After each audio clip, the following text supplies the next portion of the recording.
The wind howled across the great steppe of Ice Age Asia, carrying with it the scent of snow and distant smoke. It was 28,000 years ago, a time when the world was colder, harsher, and survival was earned with every sunrise. In these vast lands, humans, small bands of hunter-gatherers, faced the endless challenge of finding food in a land both generous and merciless. A cluster of huts made from mammoth bones and hides stood near the bend of a frozen river. Inside, the firelight danced across weary faces. This was the Kura tribe, no more than 30 souls bound together by blood and survival. For them, every day began and ended with the same thought: food. Without it, nothing else mattered. Their methods of collecting food were shaped by the seasons, by the great herds that roamed, and by the delicate balance between risk and reward.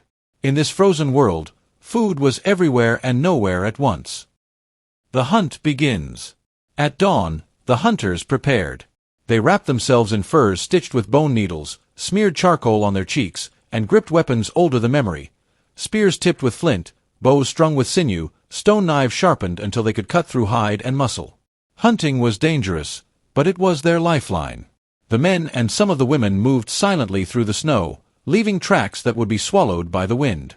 Ahead, the land opened to a plain where shaggy bison grazed, their breath steaming in the cold air. These animals were enormous, powerful, and vital. One bison could feed the entire tribe for days, its hide turned into shelter, its bones into tools, its sinew into bowstrings. But a hunt was not just brute force. It was patience, strategy, and memory passed down from countless generations. The hunters crept low, surrounding the herd. The leader, an elder named Raku, raised his hand.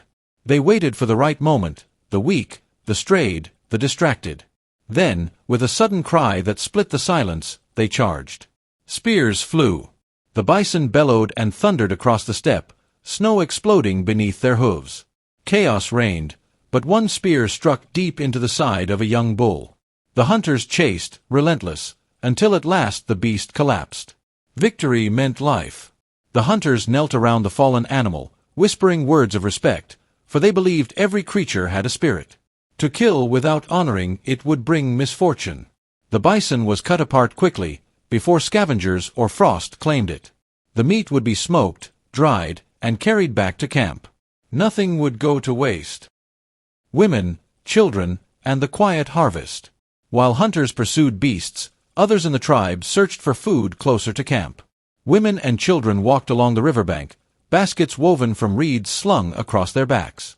Though winter stripped the land bare, they knew where to look: roots hidden beneath frozen soil, berries preserved under snow, edible bark peeled from trees. These were small things, but together they filled bellies and kept the tribe alive when the hunt failed.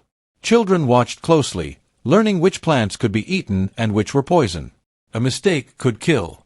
The knowledge passed from mother to daughter, from elder to child, forming an unbroken chain of survival wisdom. Sometimes they set simple traps, snares of twisted fiber hidden under brush to catch rabbits, pits dug near trails to capture wild deer. The land was alive with small animals, and though less glorious than a great hunt, they provided steady meals that saved lives in leaner times. The river's gift. As the sun rose higher, others turned to the river. Though its surface was frozen, they knew the secret of ice fishing. They hacked small holes with stone axes, dropped hooks carved from bone, and used worms or scraps of meat for bait. It was a slow, patient art. When a fish tugged, the pull was like hope itself. Fat, shimmering fish were hauled up, their scales glittering in the pale light. These fish, rich in fat and protein, were treasured, especially for the children and elders whose strength was fragile. The tribe smoked fish on wooden racks near the fire, creating stores for days when the land offered nothing. In this world of uncertainty, preservation was survival. Fire and feast. That night, the camp glowed with fire. Meat roasted over flames, fish smoked, roots boiled in clay pots hardened by fire. The tribe gathered, hands outstretched for warmth and food. For a brief moment, hunger loosened its grip. Children laughed. Elders told stories of spirits, of ancestors who walked the land before them. But beneath the joy lay a constant truth: tomorrow they would have to do it all again. Food vanished quickly, and the cold never relented. A single failed hunt, a harsh storm, or a broken tool could spell disaster. The shadows of hunger. Not all was plenty. The Kura knew hunger as well as they knew fire. When herds moved beyond reach or the river froze too deeply, starvation stalked the camp. They remembered winters when only scraps of dried meat remained, when mothers gave their share to children, when elders grew thin and silent. Hunger shaped their choices, made them cautious, made them clever. It was the enemy they could never fully defeat. Seeds of change. Unbeknownst to them, their methods of gathering food, hunting, foraging, trapping, fishing, were the seeds of something larger. In generations to come, humans would tame plants, bend the land to their will, and grow food instead of chasing it. But in this age, survival still depended on the endless cycle of search, hunt, and gather. For now, the Kura lived as their ancestors had lived, taking what the land gave and offering respect in return. Each bite of meat, each berry, each root was not just food, it was life, a fragile thread connecting them to the next sunrise. The night watch. As the fire burned low, the hunters sat awake at the edge of the camp, spears across their knees. Wolves howled in the distance. The smell of blood from the hunt lingered in the air, and predators would surely come. The tribe slept lightly, dreaming of food, of warmth, of survival. Tomorrow, they would rise again, and the struggle would begin anew. For in this world 28,000 years ago, to be human was to endure.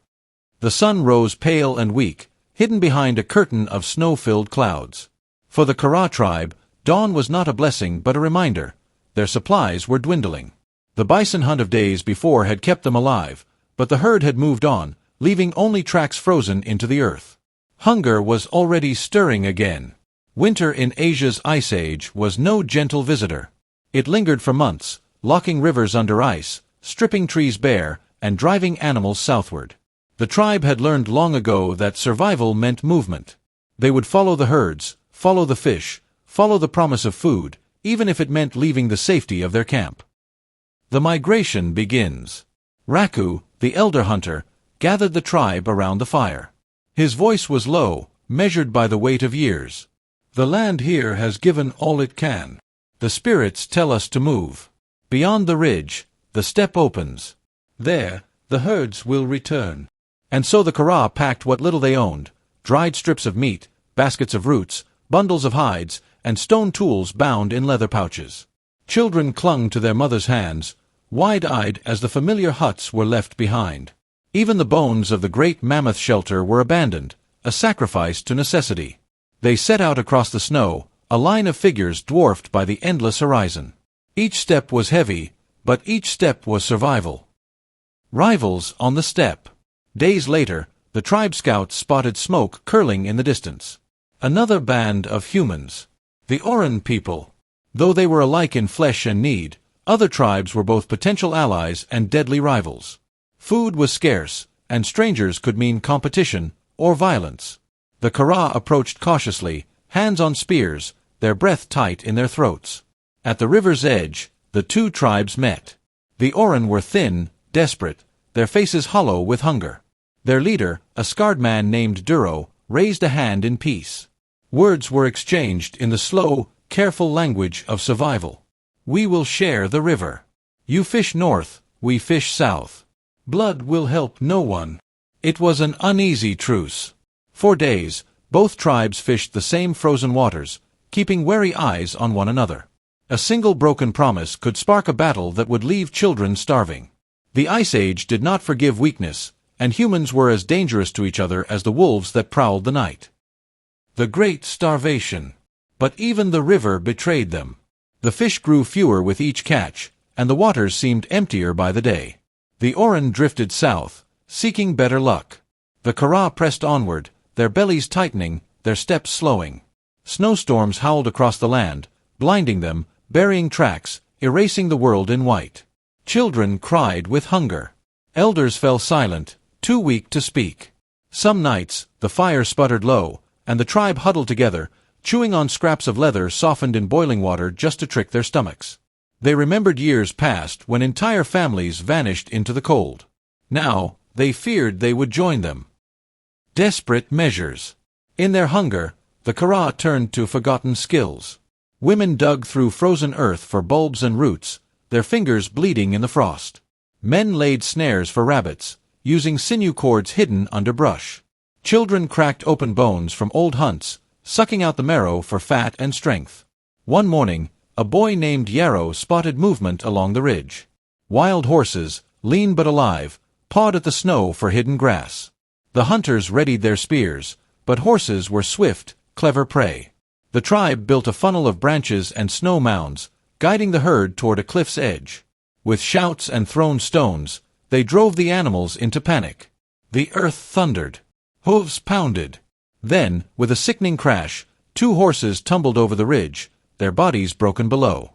The tribe rushed forward, carving meat with trembling hands. That night, for the first time in weeks, bellies were full, and hope flickered again. Ritual of the hunt. Food was never just food.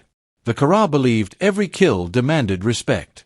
After the horse hunt, the shaman, an old woman named Sira, painted her face with ash and blood. She led the tribe in a ritual dance, circling the fire, chanting to the spirits of the fallen animals. Children watched with wide eyes as she cast bones into the flames, reading their cracks for signs of fortune. To them, survival was not only skill but also balance with the unseen world. If the spirits were angered, no hunt would succeed. If they were honored, the land would provide. This ritual gave more than superstition, it gave unity. In hunger, in fear, the tribe found meaning, and meaning gave them strength. Return of the herds. Weeks later, the land began to shift. The storms grew fewer, the days slightly longer. Scouts reported movement across the plains. Mammoths. The great beasts returned, shaggy and towering, tusks curved like white moons. To hunt one was to risk death, but to succeed was to earn life beyond measure. Raku gathered the hunters. Plans were whispered, strategies drawn in the snow. They would dig hidden pits, mask their scent with ash, and drive the mammoth into the trap. Every hand, young and old, had a role to play. The hunt was brutal. Spears shattered. Men were thrown aside like dolls. One hunter was crushed under a tusk. But at last, through blood and fire, the giant fell. The ground trembled with its last breath. And with it, the Kura were saved. Feast and memory. The tribe feasted for days. Meat was roasted, fat rendered, bones cracked for marrow. Strips were smoked and stored, hide stretched for clothing, tusks carved into tools and ornaments. For the first time in moons, laughter echoed across the camp. But even in triumph, the tribe remembered loss, the hunter who did not return, the hunger that had nearly broken them. Around the fire, elders told stories so the children would remember. Food is life. Respect the land. Respect the beasts. Never forget the hunger, for it teaches us to survive. Seeds of tomorrow. The Kura could not know the future. They could not imagine fields of wheat, villages of stone, or herds of tamed animals. But in their struggle, hunting, gathering, fishing, preserving, they carried the beginnings of something greater. They were not merely surviving. They were learning. Every trap, every tool, every memory of hunger shaped the path of humanity itself. And so, as the Ice Age winds howled across Asia, the Kura tribe endured, bound together by fire, by blood, and by the endless search for food.